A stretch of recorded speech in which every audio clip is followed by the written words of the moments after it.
महर्षि वाल्मीकि ने अपने रामायण में लिखा है कि मिथिला राज्य में अकाल पड़ गया। ऋषियों ने राजा जनक से यज्ञ का आयोजन करने के लिए कहा ताकि वर्षा हो। यज्ञ की समाप्ति के अवसर पर राजा जनक अपने हाथों से हल लेकर खेत जोत रहे थे।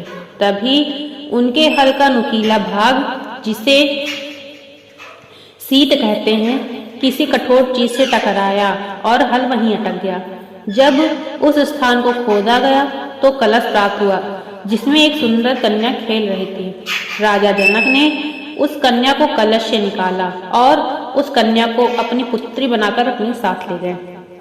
निसंतान सुनैना और जनक की संतान की इच्छा पूरी हुई। हल के सीत से टकराने से वह कलश मिला था जिससे सीता प्रकट हुई थी, इसलिए कन्या का नाम सीता रखा गया।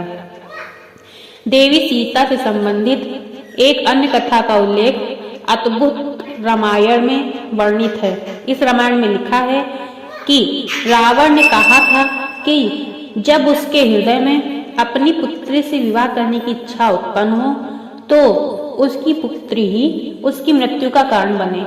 इस संदर्भ में कथा का विस्तार इस तरह मिलता है कि गृत्समद नाम की ऋषि देवी लक्ष्मी को पुत्री के रूप में पाने के लिए हर दिन मंत्रोच्चार के साथ कुश के अग्रभाग से एक कलश में दूध की बूंद डालते थे।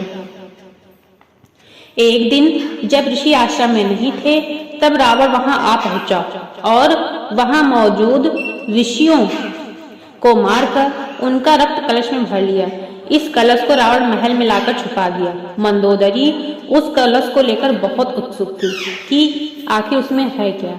एक दिन जब रावण महल में नहीं था तब चुपके से मंदोदरी ने उस कलश को खोलकर देखा।